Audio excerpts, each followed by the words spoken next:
Assalamu alaikum туугандар. Азыр биз Кыргызстан ажылары жайгашкан 13-чү мейманканадабыз, жатаканадабыз.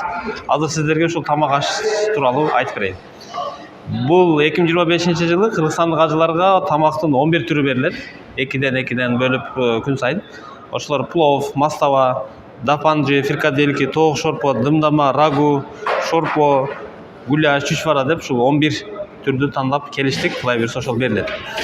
Андан кийин биз быйыл мондай кылып туруп ар бир гостиницанын номерин жазып туруп, кайсы күнү канча ажыбыз келип түшөт, баарын бердик. Ошончо тамак ушул гостиницаларда, ушул мейманканаларда даяр турат. Аны толугу менен графикке түшүрүп койдук дагы, ажылар келиши менен. Мисалы, Мадинадагылар азыр 13-жатаканага келди, бирок түшкү тамакка жетишпей калды. Кечки тамагын даяр кылып турабыз. Андан кийин күн сайын биз меню жазып алганбыз. Мисалы үчүн бүгүн 26-сы боло турган болсо, 25 боло турган болсо, то есть түшкү тамакка эмне берилет? Плов менен дымдама берилет. Кечки тамакка тоок шорпо менен макарон берилет. Ошол сыяктуу биз күн сайын ар бир 2ден 3ден кылып тамакты бөлүп меню даярдап койдук. Тамак бышырып бизге кызмат кылып аткан ушу Шумук Амал деген ашкана менен бирге ажыларга кызмат кылып атабыз. Азыр эми кандай болот процессти бир көрсөтүп коеюн сиздерге. Ажылар бардык жатаканаларда ушундай окшош бардыгы. Биринчи келип эле патусту алат, патусту алып туруп бу бир жолу колдончу идиштери гана коюлган ал жерде. Эме мондай идиш бар. Алат, суюк тамакка алат. Андан кийин сөзсүз түрдө мөмө жемиш болот. Азыр эми бул жакта даярдалып атат. Азырынча бул бар экен, хурма бар экен. Хурманы алып туруп, андан кийин бул жакта нан өзүбүзгө керектүүнү алабыз, канча керек болсо алабыз дагы. Андан ары атайын раздачада турган эмелер бар. Ошолор салып берет. Бүгүн бизде тоок шорпо, макарон менен бизде тоок шорпо. Менюда дагы ушундай жазылат. Бул жакта тоок шорпону, макаронду көрсөтүп коесуң, тоок шорпо.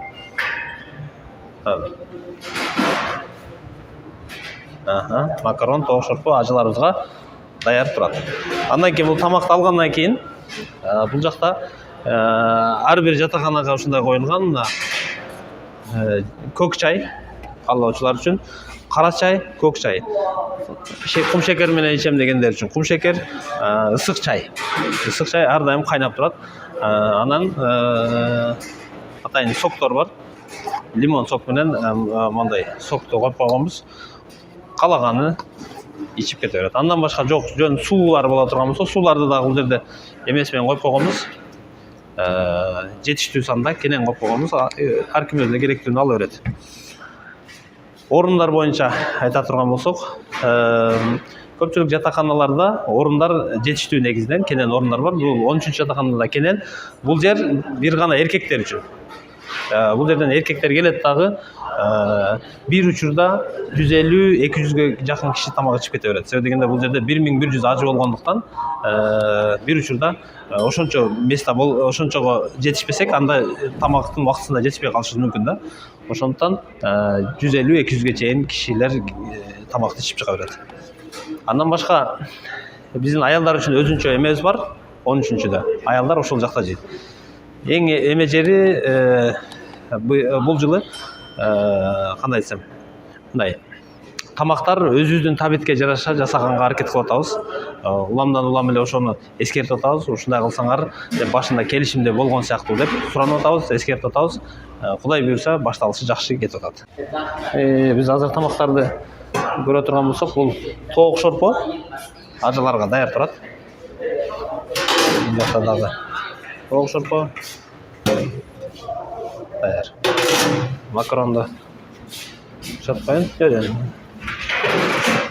Макарон. Бул макарон.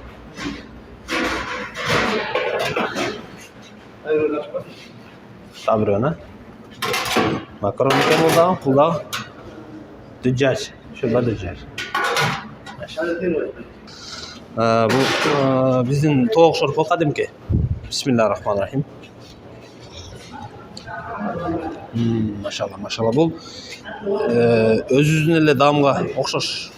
Кыргызстанда кандай тамак жеп жүрсөк, ошого жакын эле тамак болуп тур да.